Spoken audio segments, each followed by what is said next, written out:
მოგესალმებით მეგობრებო, გამარჯობა, ჩემო კარგებო, ჩვენ დიდი გადაცემა გვართ, უყურებთ დიდ გადაცემას. ბატონ ლევან მაჭავარიანი ჩვენი გადაცემის პირველი სტუმარი, მოგესალმებით ბატონ ლევან. მოგესალმებით, დიდი მადლობა მოწვევისთვისა, მივესალმებით თქვენს ტელემახვილებს. ქართული ოცნების წევრი, პარლამენტის წევრი, ქართული ოცნების ფრაქციის თავმჯდომარის მოადგილე.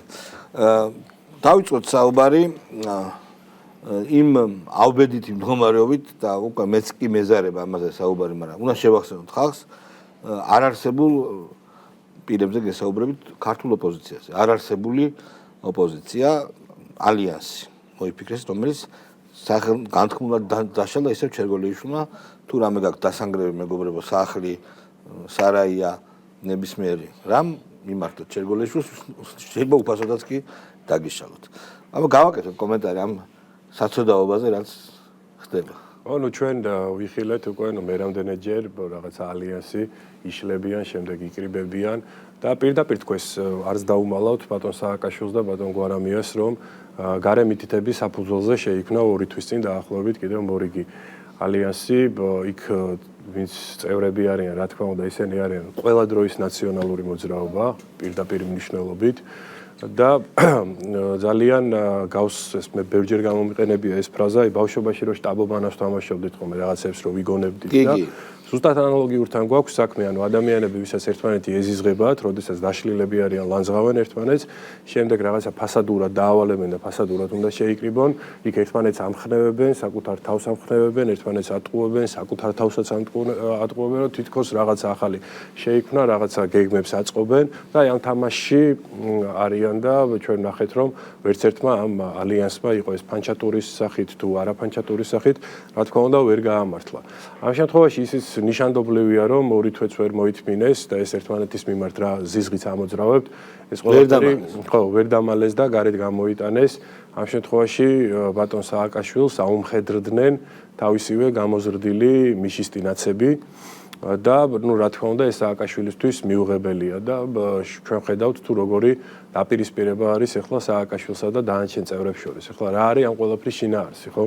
ეს დანარჩენი წევრები რა თქმა უნდა ათვისნობიერებენ იმას, რომ მიხეილ სააკაშვილს 14 წელი გავა თუ 30 წელი გავა, ის სისხლიანი წარსული ვერ ჩამოერეცხება და მუდმივად ისეთი დაზიანებული დარჩება მისი რეპუტაცია და უნდათ რომ რაღაცნაირად გაემიჯნონ. თუმცა იმას ვერ ათვისნობიერებენ, რომ თავადაც ძალიან დაზიანებულები არიან და უშუალოდ მონაწილეობდნენ იმ 9 წლის განმავლობაში ქვეყნის მმართველობაში და იმ უბედურებებში, რაც ნაციონალურმა მოძრაობამ ჩაიდინა. შესაბამისად, მნიშვნელობა არ აქვს ისინი სააკაშვილს გარიყავენ თუ ერთად არჩებიან, აბსოლუტურად არანაირი მნიშვნელობა ამ ერთობისთვის არ აქვს, ვინაიდან როგორც სააკაშვილთან ერთად არიან ურეიტინგოები, ისე იქნებიან სააკაშვილის გარეშეც, რა თქმა უნდა, ხო?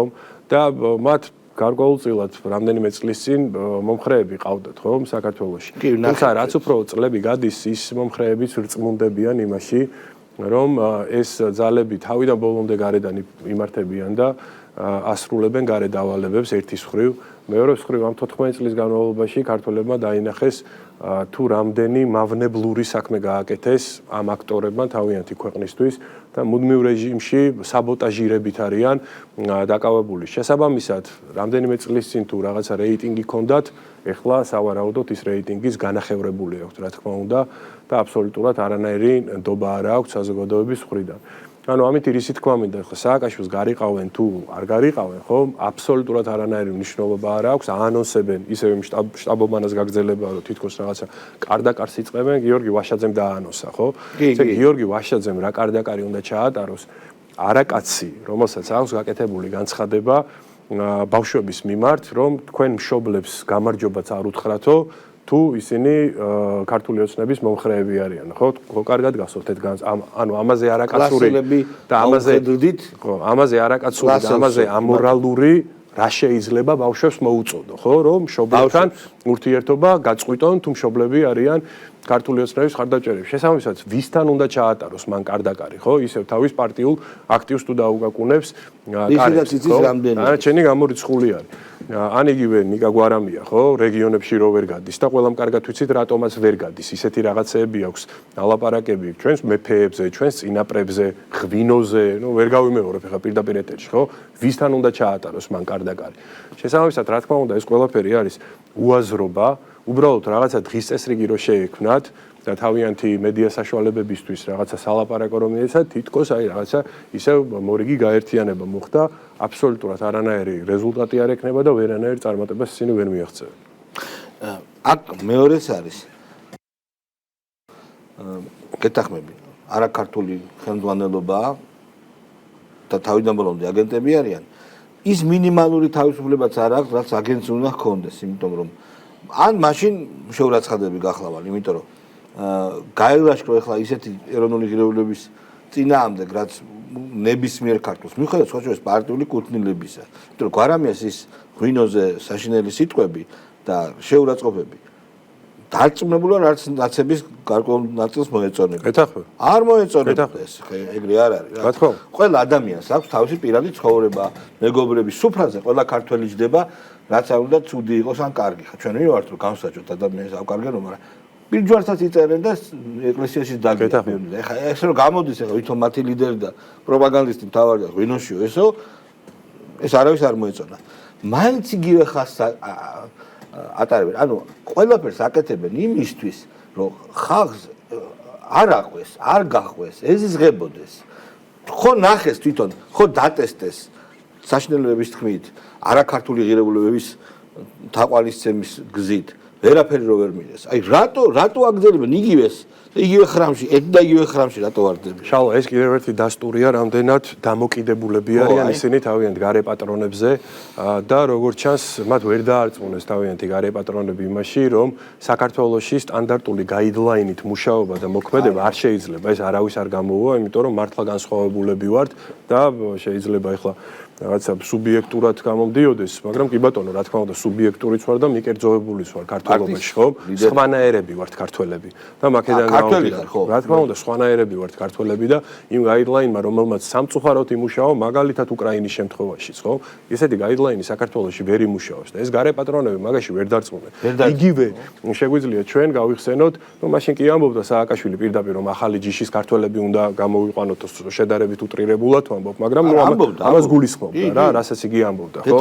და მაშინ ძალაუფლება მათ ხელში იყო და თავისი გადმოსახედიდან დასაკარგიც არაფერი არ ჰქონდა, ხო? დასაკარგიც არაფერი არ ჰქონდა.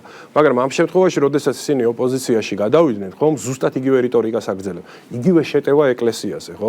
ეხლა თქვენ სწორად ბრძანეთ, რომ რა თქმა უნდა, ნაცების ამომრჩევლებშიც არიან და დარწმუნებული ვარ, ბევრი არიან ისეთი ქართველები, რომლებსაც თავისი ღირებულებები, ფასეულობები, ტრადიციები ძალიან უყვართ. ამის თვალსაჩინო მაგალითი იყო, როდესაც ჩვენი უწმინდესი გარდაიცვალა, ეხლა რა არაბუნებრივი ერთობა დავანახეთ შიდა მტრებს, გარე მტრებს და საერთოდ სოფლიოს, ყველანი თვახტებით, ხო? იქ მარტო ქართული ოცნების ამომრჩეველი კი არა, იქ ადამიანები იყვნენ, ვინც საერთოდ პოლიტიკა არ აინტერესებთ, ადამიანები იყვნენ, ვინც სხვა პარტიებს უჭერენ ხარს და არაბუნებრივად გაერთიანდა ქართველი ერი, ხო?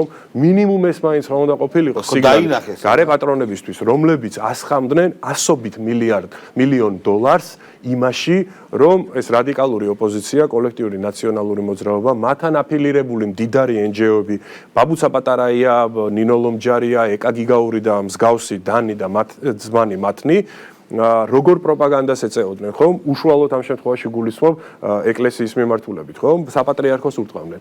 პატრიარქის დისკრედიტაციას ცდილობდნენ. მათ მფლობელობაში არსებული მედია საშუალებები, ხო, ვის უთმობდნენ მედია სივრცეს, ხო? იმ უვარგის ადამიანებს, პეტრე და მსგავსი უვარგისი ადამიანები რო არიან, პირდაპირ ეთერში ალანძღინებდნენ პატრიარქს, ხო?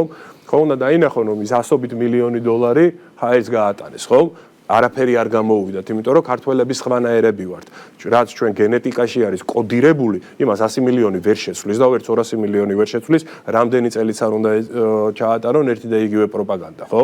ამასთან ერთად ეს არის რაც რელიგიური საკითხია, სხვათა შორის ამ ერთობის ერთ-ერთი ლიდერი, ქალბატონი ბოკუჩავა, ნუ აი რადონის ფარისეველი უნდა იყო ადამიანი, რომ დაასკვნა ქალბატონმა ბოკუჩავამაც, რომ ქართველების სისხლში და ძვალში არის ჩვენი იდენტობა, ჩვენი კულტურა, ჩვენი რელიგია, ჩვენი სარწმუნოება და ჩვენო მოედანზე უნდა შევიდეთ. ანუ ეკლესიაზე ამბობს, რომ ჩვენ ეხლა ეს მოედანი უნდა ავითვისოთო, ხო? ანუ როგორც სათამაშო მოედანს ისე უყურებ. და როგორ უნდა გააკეთონ ეგ? თუნდაც ცინიკოსები არანაირად არ გამოვაჩა. ყველა ჩვენმა საზოგადოებამ ძალიან კარგად იცის თეთრიც და შავიც. არავის ჩვენი საზოგადოების მოტყუება არ გამოუვა და ქართველები მით უმეტეს ბოლო წლების განმავლობაში იმხელა გამოცდილება დააგროვოთ, იმხელა გამოცდილება შეესტომებს ოკუჩავა კი არა, ის ევროპარლამენტარი ვერატყუებს და ისა კომისარი გაფართოების საკითხებში ქართველებს და ოკუჩავა და მსგავსი ფარისევლები ამ სიყალბით რომ თურმე დღეს გახდნენ მორწმუნოები და ხვალ მივლენ და აღსარებას ჩააბარებენ, ახლა ამით ვინ უნდა მოატყუონ, ხო? იგივე არის დანარჩენ ჩვენ ღირებულებებზე, ხო? იგივე ჩვენი ტრადიციები, ჩვენი კულტურა. ეხლა ადამიანთა ჯგუფი, აი ეს რადიკალები, ვინც მათი მოღვაწეობა მთლიანად ასოცირებული არის ამ ყველაფრის შეურაცხყოფასთან, ხო? იგივე გვარამიას მაგალითი რომ მოვიყვანე და ჩვენი მოქალაქეების უდიდესი უმრავლესობისთვის ეს ყველაფერი არის მიუღებელი. სამწუხაროდ არსებობს უდიდესი უმცირესობა, ვისაც ეს ყველაფერი მოწონს, როდესაც ლანძღავენ პატრიარქს, სარწმუნოებას, ლანძღავენ ღვინოს, ლანძღავენ ღირებულებებს, ტრადიციებს, ძალიან უხეშად ლაპარაკობენ ჩვენ წინაპრებზე, მეფეებზე, უდიდესი უმცირესობა არის საბედნიეროდ ესეთი. განაჩენ მოქალაქეებს ჩვენი ამომრჩეველია თუ სხვისი ამომრჩეველია, ხო? ეს ყველაფერი არ მოწონთ და გამორიცხულია რომ ამას ქართველები შეეგუონ. სხვათა შენ საუბრობდი უდიდეს უმცირესობაზე, მაგრამ სამწუხაროდ ეს უმცირესობა მხარდაჭერილია დღევანდელი ევროპული მართველი უმრავლესობით. სამწუხაროდ. აი ჰერჩინსკი ავიღოთ ახლა, ხო? ჰერჩინსკი. და ვიღაცები ზმანი მისნა. რატო არ ვაგდებთ ქვეყნიდან? ჰერჩინსკი ამის მეტი რა თქვას? მე არ ვიცი უბრალოდ რა უნდა თქვას ელჩმა რომ გააგდო. ხო. არა, თქვა რომ კი, ლეგიტიმური შეკითხვა. სამოქალაქო ლეგიტიმური შეკითხვა არის ნამდვილად. მეტი რა ხა ჩვენი მოქალაქეების გასაგონათაც კიდევ ერთხელ ამ ყველაფერს განვარტავ. ახლა ჰერჩინსკი რადონის სითავხედემდეც არის მისული, ხო? ნუ ამის იქით არ არსებობს. თუ მანამდე შეურაცხყოფას აყენებდა მართლ პარტიას, ხელისუფლებას, არჩევნების წინ მოუწოდებდა მოქალაქეებს, რომ ქართული ოცნებისთვის ხმან მიეცათ აბსოლუტურად გასული იყო ვენის კონვენციიდან, ეთიკიდან, ეტიკეტიდან, ნორმებიდან. ამ შემთხვევაში უკვე ისეთ სითავხედეში არის გადასული, რომ ქართველებს გვემუქრება, რომ რაღაცა სამოქალაქო ომის პერიოდში დაბრუნდებით, სიბნელეში დაბრუნდებით, ტრაგედია მოხდება საქართველოში. რა თქმა უნდა, ამ კითხვებზე მას პასუხი აქვს გასაცემი და ძალიან რელევანტური იქნება მისი დაბარება საგარეო საქმეთა სამინისტროში. რაც შეეხება ელჩის გაწევას, ნახეთ როგორი პრობლემა არის, რომ იგივე ფიშერის შემთხვევა შეგვიძლია ვთქვა, ხო? მე ხა ფიშერი და ჰერჩინსკი რითი განსხვავდებიან ერთმანეთისგან, ხო? ანუ მამუკა ხაზარაძე მდგმური არის დღემდე ადამიანი, რომელმაც სპეცოპერაციით გააპარა ნილ ომჯარია ერთი თვის წინ, ხო? ნუ სამარცხვინო, ამაზე მეტი რა უნდა გააკეთო, ელჩი რო გააპარებ საელჩოდან შენ სტუმარს, იმიტომ რომ ნუ საშინელებას ხარშავ იქ და არ გინდა რომ გამომჟღავდეს, ხო? ესენი რომ იქნან გაწვეულები, ხო? ანუ მაგაზე ნაკლები აქ არ ჩამოვა. თუ კიდე უარესია. და რატო? იქიდან გამომდინარე, რომ ისინი ხო თავიდან ბოლომდე ევრობიუროკრატების დღის წესრიგს ატარებენ საქართველოში, ხო? და ჩვენ რა თავდასხმებით ზუსტად იმ დღიდან რა დღესაც დაიწყო უკრაინაში რუსეთის აგრესია. რა თავდასხმებით მომდინარეობს ევრობიუროკრატების მხრიდან? ეს დეზინფორმაცია, ეს შანტაჟი, ეს ნეხი, ეს ზეწოლა, ხო? ისინი არიან უფროსები ამ ელჩების. შესაბამისად, მნიშვნელობა არ აქვს. ესენი წავლენ, კიდევ უარესებს გამოუშვებენ, მინიმუმ ესეთი დონისას გამოუშვებენ. აქ არის თვითონ მიდგომაში ჯამურად გადასახედი თვითონ ევრობიუროკრატების მხრიდან და არის სამი ოფცია. ერთი ოფცია, რომ ევრობიუროკრატები შეეგუონ იმას, რომ ქართულ ოცნებას ვერც არჩევნებით ანაცვლებენ, ვერც რევოლუციით, ვინაიდან ერთიც რამდენჯერ მეცადეს და მეორეც რამდენჯერ მეცადეს. მეორე ოფცია არის, რომ შუა კორიდორის მნიშვნელობა არის გასმაგებული, ვინაიდან ჩრდილოეთ კორიდორი დაკეტილია, სამხრეთ კორიდორი ჩაიკეტა, ხო? და ის ტვირთი, რომელიც და ის პროდუქცია, რომელიც მოდის ჩინეთიდან, შუა აზიის ქვეყნებიდან და მიდის ევროპაში, რა თქმა უნდა გაიაროს საქართველოს გზა, ვინაიდან ჩვენ ვართ ხერხემალი აზერბაიჯანთან ერთად ამ კორიდორის. მინიმუმ სათავისოთ მაინც პრაგმატულად რუკაზე უნდა შეგვიმჩნიონ, ხო? ეს არის მეორე ოფცია. სათავისოთ ვამბობთ, არასაჩვენო, ხო? ვინაიდან უფრო მაგრა ვჭირდებით, ვიდრე ჩვენ გვჭირდება ისინი. და მესამე ოფცია არის თუ არც რუკაზე შეგვიმჩნიეს, გააგრძელეს ესეთი დამოკიდებულება, რომ აქ რევოლუციების დაფინანსება, არჩევნების ჩატარება რადიკალური ოპოზიციის მაგივრად, ვინაიდან სურთ რომ თავიანთი აგენტურა მოიყვანონ ხელისუფლებაში, არის მესამე გზა, რომ ეს ევრობიუროკრატები დღეს არიან, ხვალ არ იქნებიან. ცვლილებები უნდა მოხდეს, ისეთი ცვლილებები, რომელიც ჩვენთან არა. არა, ცვლილებები უნდა მოხდეს ევროკავშირში. რას გულისხმობთ ამაში? ერთი წლის წინ ჩვენ რო გვესაუბრა იმასთან დაკავშირებით, რომ ამერიკის შეერთებულ შტატებთან ურთიერთობების გადატვირთვის სერიოზული ნიშნებია და ოპტიმისტურად ვართ განწყობილები, ხო? ზღაპრად ჩაგვითვლიდით თქვენს და დანარჩენებიც, ხო? რატომ? იმიტომ რომ წინა ადმინისტრაციასთან იყო პრობლემები ზუსტად იმ მიზეზით, ვინაიდან პროქსი სახელმწიფოდ არ გამოვადექით როგორც უკრაინა, არც წინა ადმინისტრაციას, არც ევრობიუროკრატებს. მაგრამ შეიცვალა ადმინისტრაცია, ამერიკელმა ხალხმა უარი თქვა ულტრამემარცხენე რაღაცა ფსევდო ლიბერალურ იდეოლოგიაზე, უარი თქვა არალეგალური მიგრანტების რაღაცა უკონტროლო მიღებაზე, უარი თქვა კიდევ დანარჩენ თემებზე, რომლებიც ეწინააღმდეგება ამერიკელი ხალხის ინტერესებს და იგივე მოლოდინიც გვაქვს რა თქმა უნდა ევროპაში და ევროპაც იტყვის უარს ამ მართლ კლასზე, რომელსაც ყველაფერი აინტერესებს ის, რაც არ არის ჭეშმარიტად ევროპული. შესაბამისად, ან ერთი ოპცია იქნება, ან მეორე, ან მესამე. გამოგჭა. ხო იცი, არა იცი ეს ოპცია. ნუ ჩვენ დავიკიდოთ რა საერთოდ ევროპა სანამ ასეთია. ჩვენ ვერ დაველოდებით იქ რა შეიცვლება. პირველ ორ ოპციაზე დიდი ხანია გამიქრა, რომ ან აზრზე მოვლენ, ან თავიანთ სარგებელს მაინც დაინახავენ. მეოთხე ოპცია არის ეს ოპცია. სხვა შორის ძალიან საინტერესო დებატები მიდის ახლა ნეიტრალურ საქართველოსა და არსებობს ამ ნეიტრალიტეტის მომხრე ადამიანებსა თქვენს შორის, ოცნება შორის. ოცნება მაინც ევროპა დებატები. ხო, ვიცი, ხო და მაგას ვამბობ.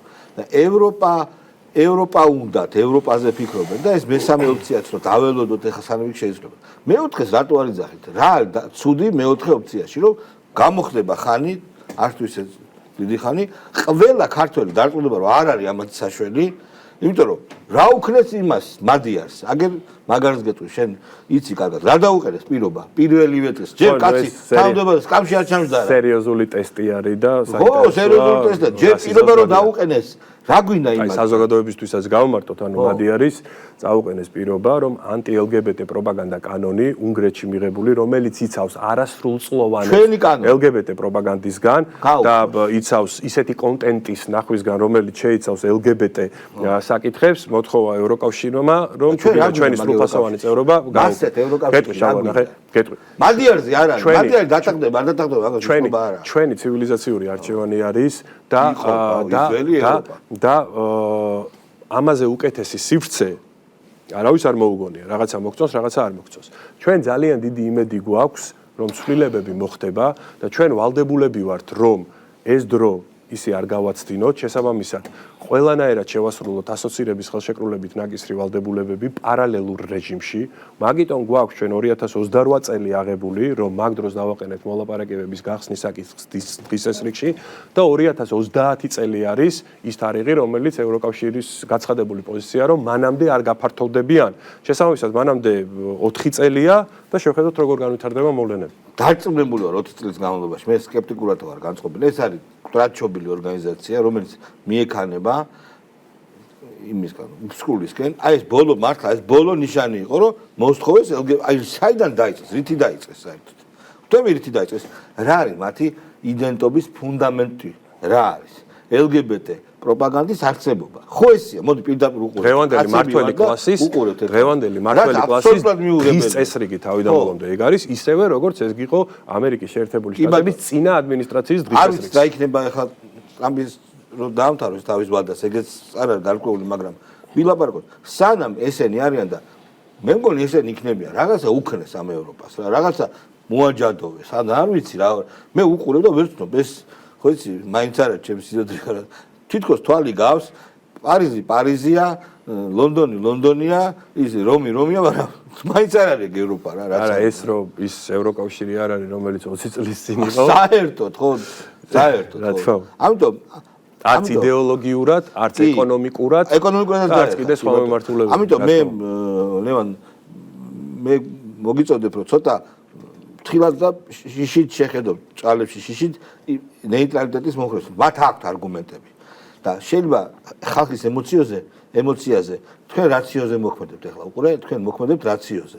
როცა ამბობთ რომ დაველოდოთ, კარგია ევროპა ჩანასახშივე, მაგრამ ახლა გამოიცვლება, მაგრამ ახლა ეს ნეიტრალიტეტის მომხრე ემოციაზე მოქმედებენ და ხალხმა შეიძლება ემოციურად სხვა გადაწყვეტილებაც მიიღოს. არის ჩემს სიტყვებში მარცვალი.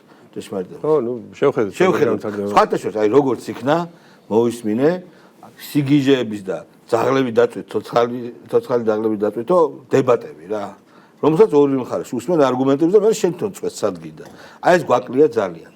მე მგონი, როდესაც დავამთავროთ ამას, ხო, ამათ დავამთავრებზე გამახსენდა. ჩერვოს ხო შევიტანეთ ასაგზალთა სიაში. ჩერვო. ეს სწორი გადაწყვეტილება. ხო, რა თქმა უნდა, ეხლა გაერთიანდნენ, როგორც დავიწყეთ საუბარი და შესაბამისად, რა თქმა უნდა, ისინი ყველანი არიან კონსტიტუციური წყობილების წინააღმდეგ და ამას მოურიდებლად აცხადებენ. და როდესაც ჩვენ კრიტერიუმები ქონდა შემუშავებული, იქ დავასახელეთ, რომ სხვადასხვა კრიტერიუმებთან ერთად პარტიას უნდა ქონდეს რაღაცა მინიმალური ვთქვათ გავლენის საშუალება აზრის ფორმირებაზე და ასე შემდეგ, ხომ? და ეხლა რო გითხრათ, რომ ფედერალისტებს რაღაცა ძალიან დიდი რესურსი აქვთ, ხო, მოგატყუებთ, თუმცა ის მინიმალური რესურსი ფედერალისტებს რა თქმა უნდა გააჩნიათ და შესაბამისად რელევანტური იყო მათი დამატება სასაგრძალ სიებში. ძალიან საშიში თემა არის, იმიტომ რომ მიუხედავად მათი სიგიჟისა, ყველაზე მეტი რაც ამ ოპოზიციას აქვს ინტელექტუალური პოტენციალი, ოღონდ ეშმაკისეული.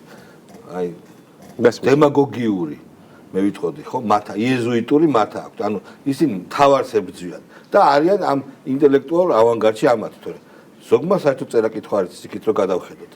ეხლა ვილაპარაკოთ შინაურ თემებზე. შინაური თემები არის ყველაზე ძალიან მნიშვნელოვანი, განვაგრძოთ აღშენებლობა და განვაგრძოთ წინსვლა. ენერგეტიკული საკითხები. დენი გაიზარდა, დენის ფასი. მაგრამ მარტო, რა თქმა უნდა, ბევრი მინუსი აქვს მოსახლეობის მიმართ. პლუსი ხო ის არის, რომ ისინი მეტი ინვესტიცია უნდა შემოვიდეს. არის რამე პოლიტიკა არა, დენთან დაკავშირებით საკითხი არის ერთის მხრივ მარტივი და მეორეს მხრივ, რა თქმა უნდა, რთული ჩვენი საზოგადოებისთვის, ხო? მარტივი იმ კუთხით, რომ ჩვენ მიმულები ვართ მსოფლიო ბაზარზე არსებულ ფაზზე, ვინაიდან ჩვენ თვითკმარი ქვეყანა არ ვართ, ხო? ხო, რთული არის ჩვენი საზოგადოებისთვის, იქიდან გამომდინარე, რომ მცირედი გაზრდაც, რა თქმა უნდა, მოწყვლადი კლასი ვინც არის ჩვენი საზოგადოება, მათზე გავლენას ახდენს. თუმცა ჩვენ გვაქვს გეგმა 2036 წლამდე გაწერილი და აბსოლუტურად ყველაფერი არის აი ძალიან დეტალურად გავლილი და ნაბიჯ-ნაბიჯ ხედავთ როგორ უნდა განვითარდეს ენერგოსექტორი საქართველოში და ჩვენ 2036 წელს ვიქნებით უკვე თვითკმარი ქვეყანა, შესაბამისად ნაკლებად ვიქნებით დამოკიდებულები უკვე მსოფლიო ბაზარზე ფასების ცვლილებით. და ეს გეგმა უკვე დაწყებული არის ამის განხორციელება, იქ კომპანიებს, ვინც ენერგოსექტორში მოქმედებენ, საკმაოდ მსხვილი ჯარიმები ჩამოეწერათ, ოღონდ ჩამოეწერათ იმ პირობით, მხოლოდ იმ პირობით, რომ კონკრეტული შეთანხმების მიხედვით გაგრძელდება მათი მხრიდან საქმიანობა, თუ ამას ყველაფერს დაარღვევენ, რა თქმა უნდა, ისევ ჩაერთვებათ, კი, აუცილებლად იგივე ჯარიმა ჩაერთვებათ, რისი გადახდაც უწევდათ და შესაბამისად ჩვენ 10 წლიან პერსპექტივაში დარწმუნებულები ვართ, ანუ იმედი გვაქვს, არ ვიტყვი, დარწმუნებულები ვართ, იმდენად დეტალური გეგმაა, რომ 10 წელიწადში ჩვენ ვიქნებით აბსოლუტურად თვითკმარი ქვეყანა. ჰიდრორესურსების გამოყენება ყველაზე ხო, აი ეს და არავის არ მეცემ ჩალვა აი ბოდიში, არავის არ მეცემ იმის საშუალებას, როგორც წინა წლებში ვიხილეთ, ვიღაცების მხრიდან დაქირავებული აგენტები, რომლებიც რაღაცა სისულელეების გამო ჯარიმებში რო გადაგვაგდეს. კი, ხალხს იყოლიებდნენ რაღაცა სისულელეებით და კარგად გვახსოვს ის кейსი, რომელიც უკავშირდებოდა ერთ-ერთ დიდ ჰეს. ამის საშუალებას არა, ნამახვანზე ვსაუბრობ. ამის საშუალებას ჩვენ არავის არ მივცემთ. ანუ ვინც არ უნდა გამოყდეს, რომელი ქვეყნისგანაც არ უნდა ფინანსდებოდეს, გამორიცხულია, სულ რო ისტერიკაში ჩავარდეს. გამორიცხულია, ეს არის ჩვენი სტრატეგია, ჩვენ აუცილებლად 10 წელიწადში უნდა ვიყოთ თვითკმარი ქვეყანა. ჯარიმებს აკიდეს. კი. ეხლა ის ჰესი შეიძლება მინდი გაჩაღებული იქნებოდა და ნუ აუცილებლად უნდა რაღაცნაირად გაკეთდეს ის ყოველივე. კი ბატონო, ეხლა ჩვენი მთავარი ერთ-ერთი ყველაზე მთავარი თემა ჩვენი უსაფრთხოების საკითხი. გულისხმობ ომებს, რომელიც არის ჩვენს გარშემო გაჩაღებული. ერთი არის რუსეთ-უკრაინის ომი, აქეთ ყველა ომობს, მე მგონი, სამხრეთით ყველასთან ომობს, ისრაელი ომობს. ლიბანთან, თურქეთი რაღაცას იმუქრება, ჰუსიტები. არა, თან რამდენიმე ჩამქრალი კონფლიქტი ახლა, არ ვიცი, პაკისტანი, იქით ავღანეთი, ხო, ანუ ღვივისთან არა ჩამქრალი. მარასოვა, ანუ როდის აფეთქდება ეკაცმა არის. ეს კურსი რაც აქვს საქართველოს. რაში მდგომარეობს ამ კურსის საიდუმლოება, რომ ჩვენ ცეცხლი არ გადმოვიდა? ეს არის კურსი და ეს არის პოლიტიკა, რომელიც მთლიანად დაფუძნებული არის პრაგმატიზმზე, ცივსისხლიან პრაგმატიზმზე. ანუ, როდესაც შენ გაბარიო ქვეყანა და შენი მოქალაქეები, შენ უფლება არ გაქვს, რომ ემოციებს აყვე. რაც რადიკალებს ახასიათებს ამ ჩატება, ხო გახსოვთ პრიგოჟინის რევოლუცია არის. პრიგოჟინის რევოლუცია და შევიდეთ აფხაზეთში და იმაში ღმერთს არქნას და ისინი ყოფილიყნენ ხელისუფლებაში, რამდენჯერ დაღუპავდნენ საქართველოს, წარმოიდგინეთ, შენ უნდა იყოს ცივსისხლიანი და პრაგმატულად უნდა უყურებდეს საკითხებს დაბალანსებულად, გააზრებულად, არ უნდა იჩქარო და აბსოლუტურად ყველაფერს უნდა მიყვეთ ცივი გონებით. ეს არის ყველაზე მნიშვნელოვანი. ჩვენი მოქალაქეები ზუსტად ხვდებიან, რომ ქართული ოცნება 100-ჯერ ზომავს სანამ კონკრეტულ ნაბიჯს გადადგავს. 100-ჯერ ზომავს სანამ კონკრეტულ განცხადებას გააკეთებს და ეს არა მხოლოდ უკრაინა-რუსეთის ომს შეეხება, იგივე ირანის კონფლიქტს და რაღაცა ნაბიჯებს რო გვიწუნებდნენ, აბა რამდენიმე თვით გადახედეთ, ხო, აღმოჩნდა რომ რა თქმა უნდა ჩვენი ნაბიჯები იყო ალტერნატივო და შესაბამისად რა თქმა უნდა ყველა ხვდება უდიდესი უმრავლესობა ჩვენი მოქალაქეების რომ მშვიდობის და სტაბილურობის ერთადერთი გარანტია ქართული ოცნება ბიძინა ივანიშვილის ხელმძღვანელობით. ჩვენი უსაფრთხოება, შიდა უსაფრთხოებაზე რო ვილაპარაკოთ, ცვლილებები არის, სამთავრობო ცვლილებებია და აქაც ორი სიტყვით ვიტყოდი, ერთი რომ რა თქმა უნდა ძალიან მოხარულები ვართ, იქიდან გამომდინარე რომ მამუკა მდინარაძე ამ შემთხვევაში უკვე პოლიტიკურ დღის წესრიგსაც გაატარებს. კი ბატონო, ერთის მხრივ, მეორეს მხრივ კოორდინაციას გაუწევს სახელმწიფო უსაფრთხოების სამსახურს, შინაგან საქმეთა სამინისტროს, სახელმწიფო დაცვის სამსახურს და რა თქმა უნდა გადამზღვევიც იქნება გეკა გელაძის და სულხან თამაზაშვილის. გეკა გელაძეზე მეტყველებს მისი რეპუტაცია შინაგან საქმეთა სამინისტროს მინისტრის პოზიციაზე, ხომ, ნუ ესეთი ბრძოლა ნარკორეალიზატორებთან, ესეთი ბრძოლა ქურდულ სამყაროსთან, ორგანიზებულ დანაშაულთან, ნუ რაღაცა უპრეცედენტო ბრძოლა და შედეგები. სულხან თამაზაშვილი არის ძალიან სტაჟიანი პოლიციელი, ძალიან მაღალი დონის მენეჯერული უნარ-თვისებებით, შესაბამისად ძალიან მაღალ დონეზე გაართმევს ამ ყველაფერს თავს და ნუ აბსოლუტურად სხვა სიმაღლეზე აიყვანეს მამუკა მდინარაძემ, გეკა გელაძემ, სახელმწიფო უსაფრთხოების სამსახური, შინაგან საქმეთა სამინისტრო, ეხლა სახელმწიფო უსაფრთხოების სამსახურში, ნუ ჯერ ანტიკორუფციული მიმართულებას შევხედოთ, მერე ტერორიზმის წინააღმდეგ მიმართულებას შევხედოთ, მერე რამდენი საქმე გაიხსნა, რაც გადავრჩით ეხლა, აი ეხლა ამ მიმდინარე ამბებზე. ამ შიდა ტერორიზმი ქვია მაგას. მაგას ქვია შიდა ტერორიზმი. კი, და შესაბამისად, რა თქმა უნდა, ეს გუნდი ძალიან მაღალ დონეზე გაუძღვება თავის მხრივ. ბატონი მამუკაც გადააზღვევს ყველაფერს და პოლიტიკურ პროცესებშიც მიიღებს. ძალიან კარგი. ურმესი მადლობა, ჩემო კარგო, ძალიან დიდი მადლობა. ლევან მაჭავარიანი, პარლამენტის წევრი, ქართული ოცნების წევრი იყო ჩვენი განაცემის სტუმარი. ჩვენ გოგა ხაინდრავა გვესტუმრება სულ მცირე ხანში. ჩვენ ტელევიზია ჩემპიონატის მაკაცი გოგა ხაინდრავა მოვიდა. გოგა ერთი დავიწყოთ, ერთად ვიყავით ჩვენ ბედნიერება ხვდაწილად, ერთად ყოფილიყავით დიდი მაესტროს სპექტაკლზე და გაუზიაროთ ერთმანეთს და დიდი თეატრი დაბრუნდა, დიდი თეატრი დაბრუნდა რა. ძალიან სერიოზული სპექტაკლი დადგა. ჩემთვის ვეფხისტყაოს ანზე ვსაუბრობ. ხო, რამოდენიმე აი კუთხე რა არის მაინც აი ხელოვანი ჯერ ერთი რამდენად ფლობს თვითონ ამ ნაწარმოებს, ხო? რა შეაერთა ერთმანეთთან ახლა. ყველა ჩვენთაგანი ასე თუ ისე ვიცნობთ, მე რო გითხრა რომ გამომწოდნე ვარ მეთქი ვეფხისტყაოსნის ეგრე არა. მაგრამ ნუ რა პირველი რა, აი რო გაიხსნა სცენა რო დავინახა, იყო არაბეთს როსტევან და გამახსენდა რომ მთელი ეს ისტორია არაბეთს ხდება. კი ბატონო. იმიტომ რომ ისეთი წარმოდგენაა საქართველოში შექმნილი, რომ ეს არის რაღაცა ის წმინდა წიგნი. ეს არის ლიტერატურა ძალიან მაღალი დონის. სოფლიოში სულ რამოდენიმე ასე ვთქვათ ნაწარმოები ამ დონის რა, ნუ აი ჰომეროსი, დანტე მეტი ხო, ნუ სერვანტესი შეიძლება. ოღონდ პროზა. ხო, პროზა გასაგებია. პოეზიაში რა თქმა უნდა, ხო, მაგრამ მაინც ლიტერატურული ნაწარმოებია, ხო? ამიტომ ბუნებრივია რომ მისი დანახვა ყველა ადამიანს, ვინც ხელოვნებაში მონაწილეობს, აქვს უფლება რომ თავისი კუთხით დაინახოს. მე მაგალითად არასოდეს არ ვერავიქვავდი და ნუ სხვადასხვა ფორმით მინახია, თქვა სხვადასხვა ფორმით ჩემამდე მოსულა ვთქვათ ეს. არასოდეს როსტომის მხრიდან მოყოლილი ვეფხისტყაოს ამბავი აი რაღაცნაირად არასოდეს არ მქონდა წარმოდგენილი. ეს იყო ჩემთვის სიახლე აბსოლუტური. და ძალიან კაი კუთხით დამანახა ესა, ხო? თუ როგორ შეიძლება ახმული იქნეს ეს ნაწარმოები კლასიკური ნაწარმოები. ხო, ძლევამოსი და ისე ვიმეორებ რა პირველივე ტონალობა, რომელიცაც წამოვიდა ეს მუსიკა, ეს ასე ვთქვათ განწყობა, ეს სულისკვეთება არაბული სამყაროსი. იყო არაბეთს როსტევან. და იქიდან უცებ დავინახე სულ სხვა კუთხით, რომ ეს ისტორია არაბეთში ხდება.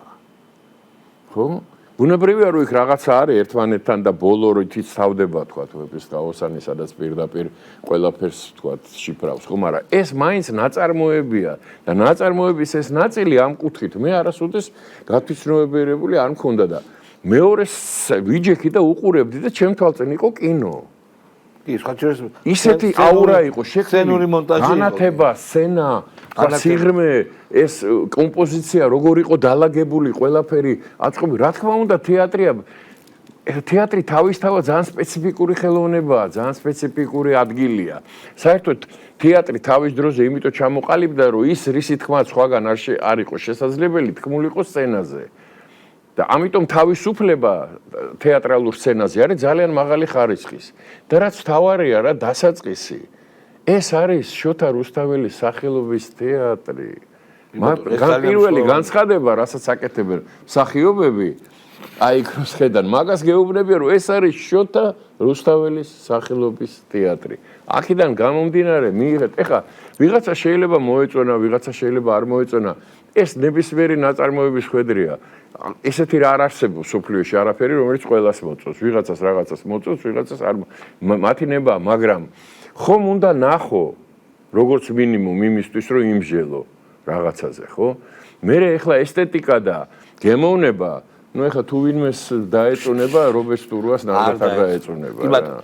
მოკლედ გირჩევთ ნახოთ ეს აუცილებლად ნახეთ.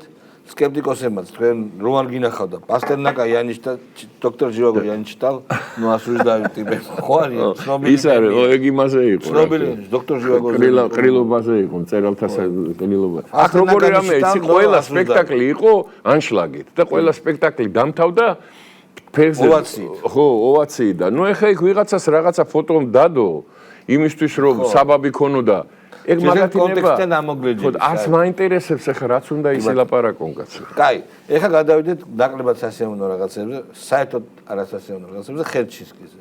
ხერჩინსკი. ხო, არა, იცი რა, ეგ სასიამოვნო, არასასიამოვნო აღარ არის, ეგ არ არსებობს როგორც დიპლომატი. მაგრამ საკუთარ კარიერას დიდი ხანია დაუდო ბოლო. ეს არის ადამიანი, რომელიც არ ცხენს თავის ყველაზე მეტი მე რაზეც გულის წყდება არის ის, რომ ბები ამ ყავს პოლონელი.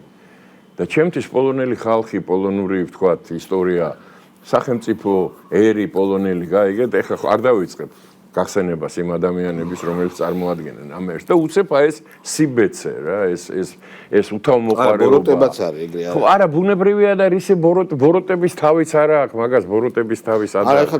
ბოროტების თავი აქვს ფიშერს. ისიც იქ არის რა, იცი რა არის, თავს საკუთარ სამშობლოს არ წვენენ, საკუთარ ხალხს არ წვენენ, საკუთარ ერს არ წვენენ. მე მინდა გითხრა, რომ მე კარგად ვიცი პოლონურ-ქართული ურთიერთობები, ერთადერთი ერი, ვისაც უფლება ჰქონდა პოლონეთის ჯარში ოფიცრები ყოფილიყვნენ, იყვნენ ქართველები. ქართველები, ხო?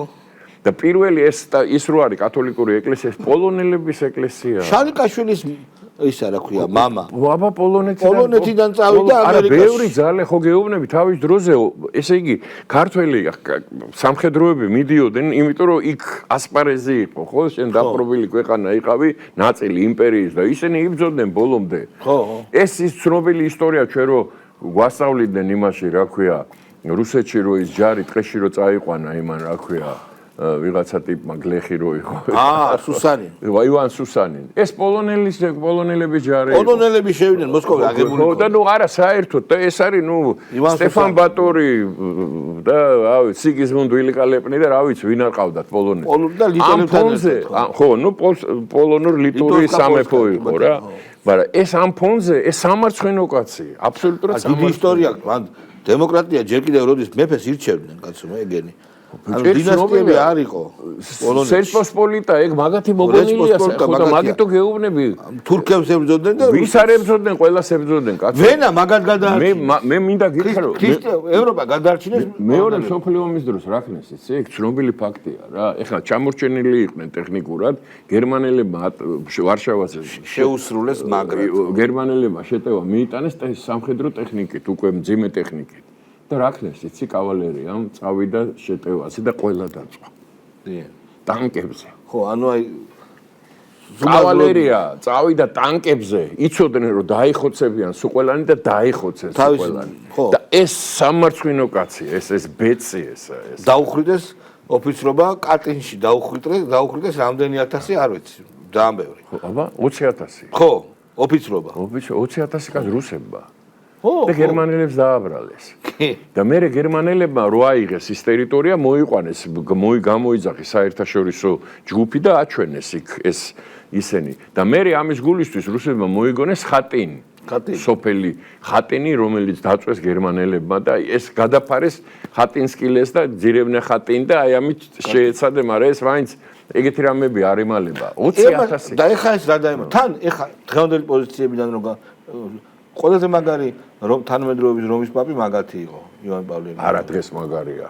ხო, ესეც მაგარია. იმაზე მაგარია. არა, იმან დიდი როლი ითამაშა რატო? ძალიან დიდი როლი. დიდი როლი, იმიტომ რომ მაშინ საბჭოთა კავშირის დანგრევა და რელიგია და ეხა მაგან კათოლიციზმი ცნობილია პოლონეთში, ეხა თუ სადმე არის კათოლიციზმი. მე არ არიან LGBT-ს მომხრეები, ტრადიციული ღირებულებები აქვთ.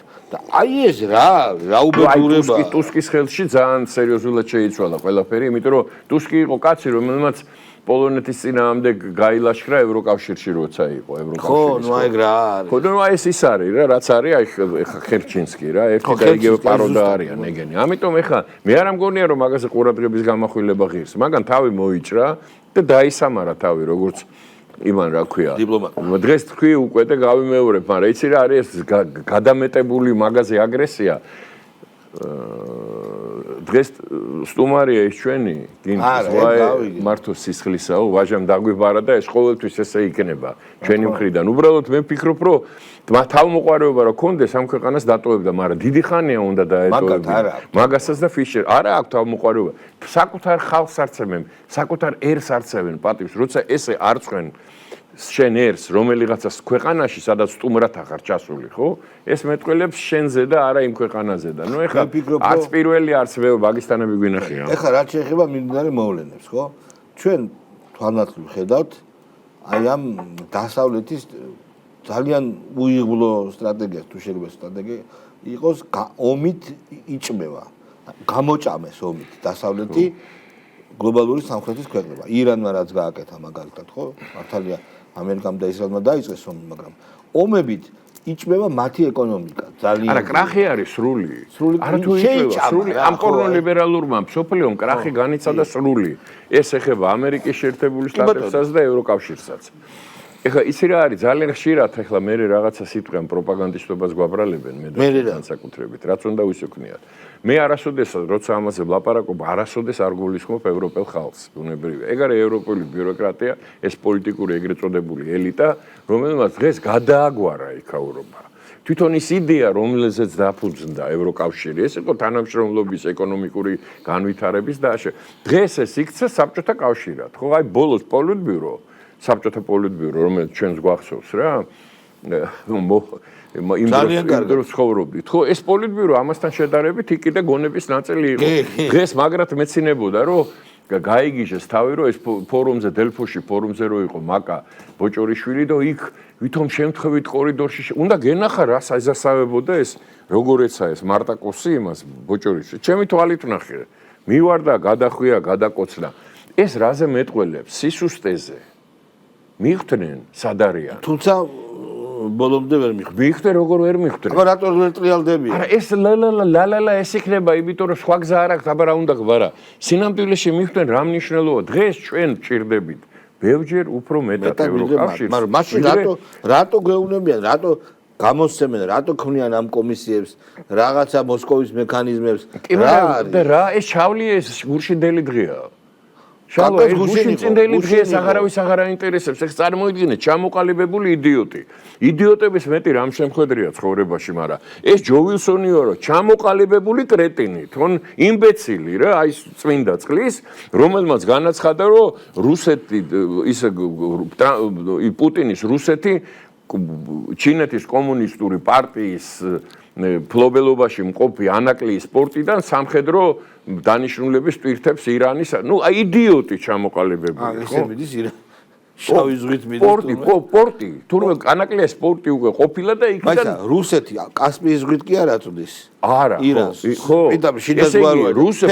პუტინის რუსეთი ჩინეთის კომუნისტური პარტიის ფლობელობაში მყოფი ანაკლიის პორტიდან სამხედრო დანიშნულების რაღაც ეხლა ნუ შენ წარმოგიდგინე ერთი ხო ჰელსინკის კომისიის თავმჯდომარე იყო იმისი რა ქვია კონგრესის ეხლა პოლიტიკურ ელიტაში ეგეთი იდიოტები რო იქნებიან ქვეყანაში როგორც არის ეს ჯოვის ამარცხინო კაცია ეხლა ხო გეუბნები ეხლა უკვე კაცზეც ლაპარაკი არ შეიძლება ეხლა გინდა შუ ისა რა ქვია ნენსი პელოსი დააყენა საკითხი ახლა იმპიჩმენტის იმისი, რა ქვია, ტრამპის. ნენსი პელოსის სურათი მაქვს, ნანახე აქ ტელეფონში მაქვს, სადღაც გადაღებულია ჯონ კენედისთან ერთად მისი საარჩევნო კამპანიის დროს. ჯონ კენედი საარჩევნო კამპანიაში მონაწილეობდა. ხო? და ჯონ კენედი რომ მოკლე 64 წელს, მე ვიყავი 9 წლის. ეხლა ვარ 70-ის. და ნენსი პელოსი კიდე საკითხებს აგვარებს იმაში, რა ქვია, ამერიკის კონგრესში. ხო, შენ წარმოგიდგენია სად არის ჟაკ შუმერი და ეს შახინი, მახინი. 100 წლის ტიპები. სადა იქითა საუკუნიდან არიან გადმოსულები და შეკაი და იმიტომაც არის ისეთ მდგომარეობაში ეს ქვეყანა რა მდგომარეობაში არის. ეხლა დღეს ტრამპმა გამოაცხადა რომ პარასკევამდე თუ არ დაირებაო ხელშეკრულება, ზავის ხელშეკრულებაო. მერე პარასკევის შაბათი კვირა მოდის არ მუშაობდო ჩვენო. ამიტომ ორ შაბათამდე გადაიდებაო. და რო იცახდა რომ ცივილიზაციის განადგურებამდე ხო, დილას. არა, ცივილიზაცია უნდა გავანადგურო. არა, შენ წარმოიდგინე რომ რა ხდება, იცი რომ უკვე სასაცილოც აღარ არის, შალვა. სასაცილოც აღარ არის. მე ახლა არამერი პასუხისმგებლობა პოლიტიკური არა მაქვს, მე რასაც ვფიქრობ იმას რომ რასაც უყურებ. არც ერთი ჩემი გამონათქვამი, არც ერთი არ მომაქვს ფაქტი თუ ის არ არის იქიდან აღებული. სადაც ასე ვთქვათ ამის შესახებ მიდის იალა. შენ წარმოვიდგინე დღეში 9-ჯერ მინიმუმ დებს სხვადასხვა განცხადებებს თავის იმ გვერდზე. დონალდ ტრამპ. მე შემიძლია ყველაფერს ასაც მე ვლაპარაკობ, თუ დამიყენე საკითხი, იმას გამოვიღებ და ვიტყვი, აი, აქედან ავიღე. მისი გამონათქვამები. და რეებს ლაპარაკობს უბრალოდ. ხო. ეხლა იმის იქით, ეხლა შენ წარმოიდგინე იმ დღეს გამოვიდა მაგათი ომის მინისტრი რო არის. ომის მინისტრი და სახარება წაიკითა ოღონ ტარანტინოს ფილმი. ტარანტინოს კარგი ფილმიდან ძა. კაი ფილმია, ცუდი ფილმი, რა მნიშვნელობაა? ხო მაგარია. ამას ხო მთელი მსოფლიო დარბაზიდან აყვა. ხო, დაყვებოდა, აბა, ხო და ეს ამას ყველაფერს ხო ყველანი ჩვენ ვხედავთ, ხო? ეს ხო იმაზე მეტყველებს, რომ აბსოლუტური კრახია, ხო, აბსოლუტური ამ პორნო ლიბერალური მსოფლიოს კრახია სრული და ეს კონკრეტულ საქმეებში ჩანს და ამ ფონზე ის როგორ ვითარდება საქართველო, ხო გეუბნები რა, მე ვიცი რისთვის დავებადე. აღარაფერზე აღარ დამწყდება გული. ვიცი შენ. როცა მოვა, ასე ვთქვათ, ჩემი დრო, არ დამწყდება გული, იმიტომ რომ ჩემი თვალით ვნახე ქართული სახელმწიფო, ფეხზე მდგარი, ღირსებით სავსე. საკუთარი კომუნისტებისგან დახსნილი და მიიღე თავისთავად, მაგრამ დღეს იქან მაგარი ისტორია. შენ მიიღე მონაწილეობა თავის დახსნაში კომუნისტებისგან, მე ხო ვიცი რა, შეიძლება ბევრმა არ იცის ეს ისტორიები, მაგრამ მე ვიცი.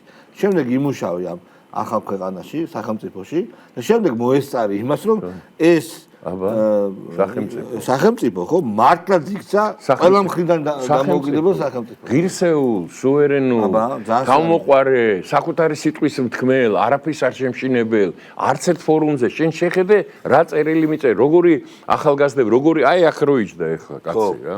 ეს ჩემი შვილი, ჩემი შვილზე უმცროსია.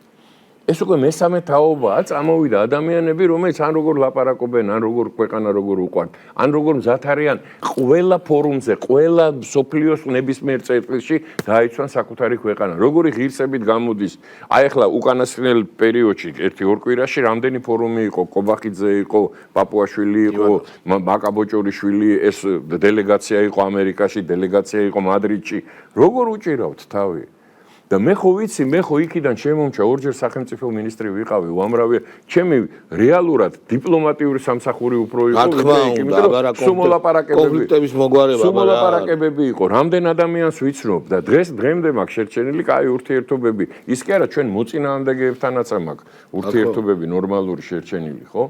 და დღეს კონტაქტები რომ აქვს მეუბნებიან ამას რას ბედავთ ამას აღარც გეუბნებიან ერთი წლის წინ მეუბნებოდნენ რომ ამას რას ბედავთ არ გეშინიათ 2 წლის წინ ეს იქნება არაფერიც არ იქნება შენ თუ მართალი ხარ და გაქვს თავი და შენ უკან საზოგადოება დგას შენ რომელიც ყველანაირად ხარს გიჭერს და გეუბნება რომ ჩემი ქვეყანა დაიცავი ისე როგორც ეკადრება ამ ქვეყანას მორჩა მაგას აკეთებენ ზუსტად, იმიტომ არის ესეთი უპირობო მხარდაჭერა. რა მორჩა? რა პროგნოზი გაქვს? აი, არ გაჩერდება ბევრი deep state-ის წარმომადგენელი და რაღაცების ჩალის დაიწყებს. მოდი იმასაც მოვიტყვით, რომ ეს საერთოდ არ არის საშიში. არა, საშიშია როგორ არა, საშიში კი არა. რას იზავ? მეცაც გეტყვი, მე რა მინდა გითხრა, იცი, ერთადერთი ფიქრი, რაც ამაკრო იმ კნოპკას არ დააჭირონ. იმიტომ რომ დღეს არც ერთი გონიერი იქით არ მხარეს. ბირთვული არ არის. აბა რა. ეს დღის წესრიგში დადგა უკვე. ამაზე ლაპარაკიც იყო, იქ გამოვიდა იქიდან ინფორმაცია. ეხლა დღეს იმდენი ტყუილია ამ ეს სფერო, საინფორმაციო სფერო იმდენად გაირყნა და იმდენად ის რომ ვეღარ გაიგებ რა არის ტყილი, რა არის მართალი, მაგრამ რამდენიმე მხრიდან ერთი და იგივე ინფორმაცია რომ მოდის, საყურადღებოა, როგორც შეიძლება არ ბოლომდე არ დაიჯერო, მაგრამ იქამდე მიდის ვითარება, წარმოიდგინე რა. აგერ ითქვეს კიდევაც იქ ვიღაცა ევროპაში ხმა გაისვა რომ ჩვენი ბირთვული არაღი და ბირთვული ქოლგა და რაღაცა ბირთვულებზე ალაპარაკდნენ. იმიტომ რომ აბსოლუტურ აი იცი როგორ ისი სრულ უგუნურებაში შეტოპეს. და იქიდან გამოსასწრებელი არც ერთი გეგმა არ არის, არ ჩანს არაფერი, რამაც შეიძლება რომ აი ეს კლინჩი, პოლიტიკური, რომელშიც თავი შეყვეს, ეს აბსურდი აბსოლუტური, ხო? რომელიც ანგრევს ევროპას, იმიტომ რომ ეს აღმოჩნდა რომ ჩვენ სულ ნავთობზეა, ასე ვთქვათ, გართულება და ამ დროს ეს წიაღისეული გამდიდრებარითიც ხდება ეს ისენი მინერალები, რაც მიწაში, რაც სოფლის მეურნეობისთვის, რასაც ხმარ, თურმე იქ კალიუმი და იქ ყოფილა მთავარი იქიდან კატასტროფა ხდება. ესე იგი გერმანიაში მარტო აი უკანასკნელ პერიოდში 200,000 ადამიანი დარჩა უმუშევარი. იმიტომ რომ ქიმიური მრეწველობა გადავიდა. ხო და ხო გესმის ეს ხდება იაფი გაზი. და სრული კატასტროფა, ეხლა შენ წარმოიდგინე, მივიღეთ მე-20 პაკეტი. ხარა ეს გითხრა, მე-20 პაკეტი რას ნიშნავს? მიიღეს მე-20 პაკეტი იმის სანქციების რუსეთის წინააღმდეგ, ოღონდ ზღვაში რომ ნავთობია, ის არ შედის. გემები გარდა. ნუ ვისატყვეო, მე ეს პაკეტები შეცვალეს, კაცო, ირანსაც კი მოუხსნეს. არა, საერთოდ, მაგრამ ივან კარგად თქვა, რომ 19-მა თუ არ იმუშავაო.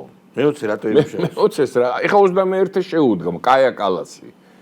მე-21 პაკეტი ამუშავდა უკვე კაია კალასი, ხო და ხო გეუბნები ხა ჯერ რო გადახედაო იმას, რა ქვია, ევროკავშირს და იმაში ძირითადად ასე ვთქვათ, იმაში წარმომადგენლობაში 4 ჩეკისტი რო არის, საბჭოთა დაზვერვის თანამშრომელი, მარტა კოსი, კუბილიუსი, ეს ისა რა ქვია, ეს იუნკევიჩიანი, გარბაჩოვის პარტიის წევრები, იუნკე თუ რაც არის და კაია კალასი, რომლის მამა იყო სბერბანკის დირექტორი, საბჭოთა სბერბანკი. კაი კაცი იქნება. ის რა თქმა უნდა, თან იცი რა გაზეთის იყო პროპაგანდისტული კომუნისტური გაზეთი. ქმარი ხო რუსეთთან იმის რედაქტორი, ქმარი რაც ფულს აჩვეულობს ამან არ იცის. ესე იგი, საგარეო საქმეთა მინისტრია ევროკავშირის და ყველაფერი იცის რუსეთში, ორმუზის სრუტეში რა ხდება, იქ ყველაფერი იცის და ქმარი რომ რუსეთში შეულობს ფულს ეგ არ იცის. ხო, პრივატულობის დარღვევა. აბარა, წარმოიდგინე, ხო და აი ამ აბსურდში არის დღეს ეს ევროპა და ამ ფონზე მე ვფიქრობ, რომ როგორც არის, იმიტომ რომ შეიძლება რაღაცა სიგიჟე სწორედ ხელმა თავებმა. საფრთხე როგორ არის, ძალიან სერიოზული საფრთხეც არის და ეს ყველა გძნობს ამას და ყველა ხედავს. იმიტომ რომ გამოსავალი გეგმა არ არის. აი მაგალითად შეიძლება აი ესეთი მოთხოვნები. უნგრეთში რა მოხდება, არავინ არ იცის, ამ იდიოტებს უნგრეთიდან წყალი რო ჩამოიტანეს და ვის წყალი გადასმოდესო. სავსებით შესაძლებელია უნგრეთი აღიარა. ეხლა იცი როგორი რამეა, მე აი ისეთი დადგმა მგონია ეგა რა, მე მაინც ისე კინემატოგრაფის შეთქმულების თეორია. არა, არაფერი შეთქმულება არ არის. პირველი 5 განცხადება მადიანმა რაც გააკეთა, მეტყველებს იმაზე რომ ზუსტად იმ გზაზე მიდის. ორბანის განცხადება. რისი წინააღმდეგიც იყო ის, იმის წინააღმდეგიც არის ეს. გასაგებია და თანაც პირველი ეხლა შენ წარმოიდგინე რა, აი როცა ვლაპარაკობთ, რომ ნუ აი სად არიან სიბეცის დონეა ევროკავშირის რა.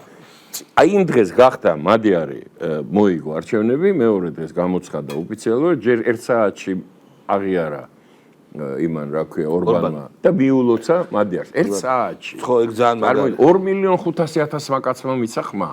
როდომოდა რომ 2,500,000 კაცი ბუდაპეშტის და უნგრეთის ქალაქებში, ქუჩებში რო გამოსულიყო, იქნებოდა დიდი პრობლემა იქნებოდა, მაგრამ ეს სერიოზული კაცია. ეს საკუთარი ქვეყანა უყვარს განსხვავებით აი ამ იდიოტების, აი ამ ჭინკებისგან, იმას საკუთარი ქვეყანა უყვარს. ამიტომ წააგო, გადადგა თქვა, მე ახლა ოპოზიციიდან მივხედავ იქავრობასო.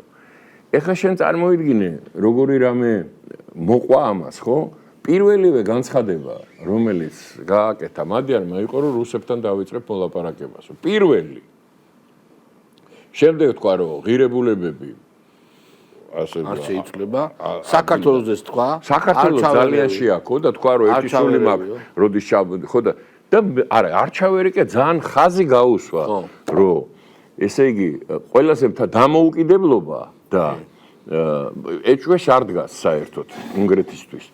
და ეხლა ნეტანიაჰუსთან დაკავშირებით მან ისეთი განცხადება გააკეთა, რომ ეს იყო სილის გაწნა როგორც ამერიკისთვის, ისე ისრაელისთვის. იმიტომ რომ თქვა, რომ ნეტანიაჰუ აქ რო ჩამოვიდეს, დავაპატიმრებთო. ხო. იმიტომ რომ არის სამხედრო დამნაშავეო. ყოველ შემთხვევაში მაინტერესებს ტრამპის დამოკიდებულება. კი შეაქო ეხლა, მაგრამ არა, ტრამპი რას ლაპარაკობს, მაგი გაცოცხლა შეუძლებელია. მაგან დაკარგა აბსოლუტურად ყველანა. ეხლა შენ კარგად გახსოვს აი აქიდან როგორ მხარს უჭერდი და რა მნიშვნელობა და ეხლა ორი, მანუ ეხლა ის რასაც გვესვის და რასაც ლაპარაკობს და რასაც ეხლა იმან რა თქვა იქ მაგას აღარავითარი მნიშვნელობა არ აქვს, იმიტომ რომ 15 წუთში აღმოჩნდება სხვა რამე თქვა. გაიგე? სხვა რამე უგულს. ამიტომ. ამ ფონზე ხო გეუბნები ამ ფონზე და თუ გავითვალისწინებთ იმას, თქვა, თვითონ ევროპის ქვეყნებში რა ხდება, ხო? ეს მეტყველებს იმას, რომ ევროკავშირს ჩემის აზრით დამთავრებულია საერთოდ ეს გაერთიანება. არანაირი შესაძლებლობა მაგას აღარ აქვს და ყოველ შემთხვევაში ამიტომ ეს ეხლაც გუშინ ნახე. ჯერ ამ იმის მინისტრების შეხვედრაზე ხო ნახე, რაც ვერაფერი ვერ მიიღეს, მე-10 უკვე. და გუშინ საერთოდ ეს საქართველოს განხილვა მიდიოდა ევროსაბჭოში და სამი კაცი იჯდა დარბაზში. ხო, აღარ არის მათთვის ეს აქტუალური. ხო, ჩაიარა მატარებელი. და ბოლო კითხვა საზოგადოებაზე ვილაპარაკოთ. მოდი ჩვენ ყველაფერს თავი დავანებოთ და ქართველები დავრჩეთ ერთმანეთის პირისპირ. ბევრი არა, უმცირესობა, მაგრამ არიან ადამიანები, რომლებიც გული შეგუტყივა. და სხვა აზრზე არ არიან პოლიტიკურად. აი ამ რაღაც ბაბლში არიან, ამ რაღაცა ეშმაკეულში არიან გახვეული. საუბედუროთ. და არიან ადამიანები, რომლებიც შეიძლება გიყვართ, რომელსაც აფასებ.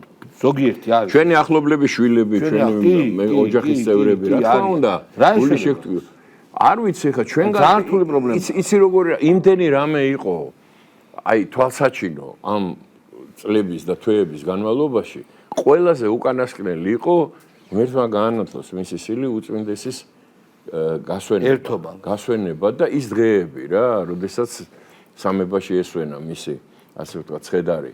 ეს იმდენად თვალნათლივ აჩვენებდა ვთქვათ რა გზაზე რა დგას, რაზე დგას ქართული საზოგადოება და ქართული ხალხი, რომ ამაზე უკეთეს ჩვენ ვერაფერს ამ ადამიანებს ვერ ვეტყვით.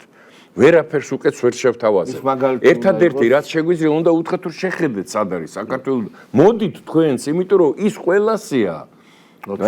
ის რწმენა, რაზეც ეს ყველაფერი დგას, ის საერთო რწმენა.